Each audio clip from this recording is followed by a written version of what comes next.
इन्होंने मुझे बहुत कुछ दिया। उनका स्वयं का जीवन भी बड़ा संघर्षपूर्ण रहा था। उनका जन्म पाकिस्तान में हुआ था और पार्टीशन के बाद वो यहाँ आ गए।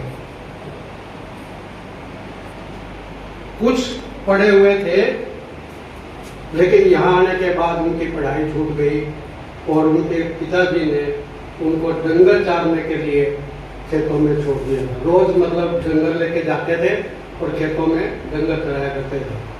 उन दिनों में गांव में स्कूल नहीं होते थे। पढ़ाई गुरुद्वारे में, मंदिर में, मस्जिद में, इनमें जो इनके प्रमुख होते थे वो करवाते थे। एक बार वो जंगल चाह रहे थे और किसी खेत वाले का कुआं बना था, वहां पर एक होद बनी थी, वो ताजा बनी थी। इन्होंने उस पर उसका नाम लिख दिया कि ये फला का कुआं है। और वो व्यक्ति घोड़े पर सवार वहां आ गया। उसके मन में भी था कि मेरा नाम कोई लिखे। और जब उसने देखा सुंदर अक्षरों में उर्दू में लिखा हुआ था, उर्दू ज्यादा पढ़े हुए थे उस समय तक वो, तो उन्होंने पूछा भी ये किसने लिखा है। डॉक्टर जी चौधरी ने कहा जी मैंने लिखा है। कहता तेरे को लिखना आता है, तेरे को पढ़ना आता है? कहता दिखा। उसने उससे मिट्टी में हाथ मरवा करके बहुत सारे अक्षर लिखवाए और जब उन्होंने बहुत सुंदर अक्षरों में उनको लिखा तो उस व्यक्ति ने उनको वहां से उठाया, यानी उनको कहा कि आप अपने पिताजी से मुझे मिलवाए। और उसको जब मिले तो उन्होंने कहा कि इसको जंगल वाला काम छोड़ के इसकी पढ़ाई कराओ। एक मास्टर के पास उन्हें रखा गया और वो उम्र में ज्यादा बड़े थे। अपनी क्लास जैसे चौथी क्लास लगभग उनको पढ़ना था, तो वो कहने लगे जी मैं स्कूल में छोटे बच्चों के साथ तो नहीं बैठ सकता। एक साल में उन्होंने 4 क्लास पास करवाई उस मास्टर के सानिध्य में रह करके और फिर सीधे 8वीं में। ऐसा संघर्षपूर्ण जीवन उन्होंने शुरू किया था। बाद में पढ़ाई के बाद नौकरी में आए। नौकरी में आने के बाद लगभग 1966 के आसपास उनका एक महाकाव्य प्रकाशित हो चुका था। जब वो यहाँ आए थे 1976 में, उससे पहले वो चंडीगढ़ से जेल में रहे और यहाँ आए तो उन्हें 10-12 साल हो गए थे साहित्य को अलविदा कहे हुए। यहाँ उसमें हम थोड़े जानते थे, थोड़ा बहुत लिखते थे, छोटे अखबार कर सकते थे, उनमें कुछ संरचनाएं छपती थी। जब उनसे चर्चा हुई तो उनको दोबारा से रिवाइव हुए वो, और उसके बाद उनका साहित्यिक सफर हम सब लोग सिरसावासी नहीं, हरियाणा और पंजाब के तो जानते हैं। कितने गजल संग्रह, कितनी किताबें, कितने कार्यक्रम, कितने ही उन्होंने यहाँ पर पंजाबी साहित्य सभा भी बुलाई, उसके सरप्रस्त रहे, प्रधान रहे और हर हफ्ते 10 दिन में अपने घर में गोष्ठी करना, ये करना। उन्होंने बहुत साहित्य की सेवा की। इसके साथ जो उनके संपर्क में आया, चाहे वो थोड़ा बहुत लिखता था या अच्छा लिखता था, उसको ऐसी प्रेरणा दी कि वो एक साहित्यकार के रूप में स्थापित हमारे सामने यहाँ पर हैं।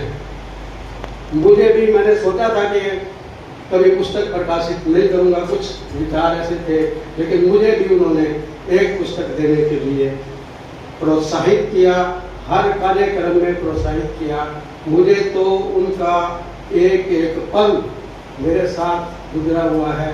मैं ऑफिस में पहले हम इकट्ठे थे, फिर मैं किसी और विभाग में चला गया। हर शाम को मैं 1.5-2 घंटे उनके पास बैठता था और उनसे जब वो प्रैक्टिस करते थे शाम को, उनसे सीखता था। फिर डिप्लोमा करवाया उन्होंने मेरे को, बहुत कुछ दिया।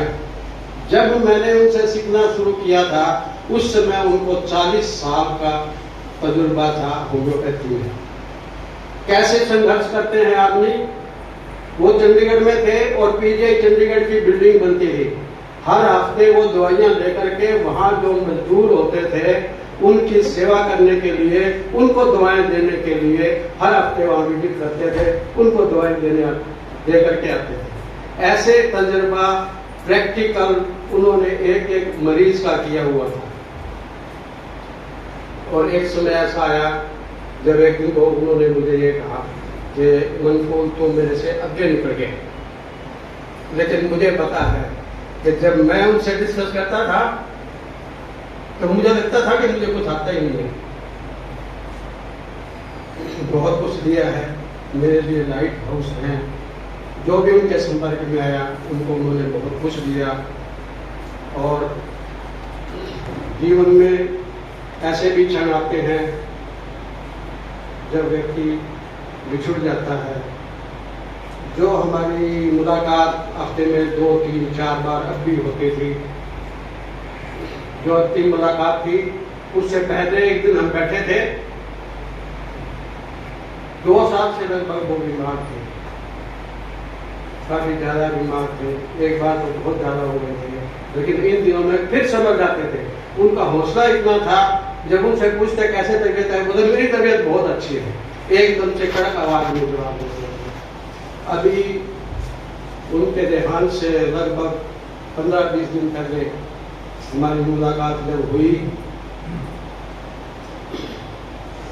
उन्होंने अपने उद्गार पता नहीं कैसे ऐसे किए कि जैसे श्री कृष्ण थे, अपने समय के बहुत ही विद्वान, बहुत शक्तिशाली शख्सियत थे, लेकिन एक समय ऐसा आया कि उनको अपना मथुरा छोड़ करके द्वारका में जाना पड़ा।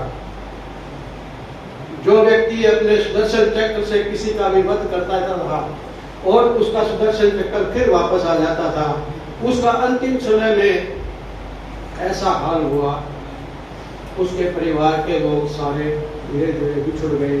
वो खुद जो है एक साधारण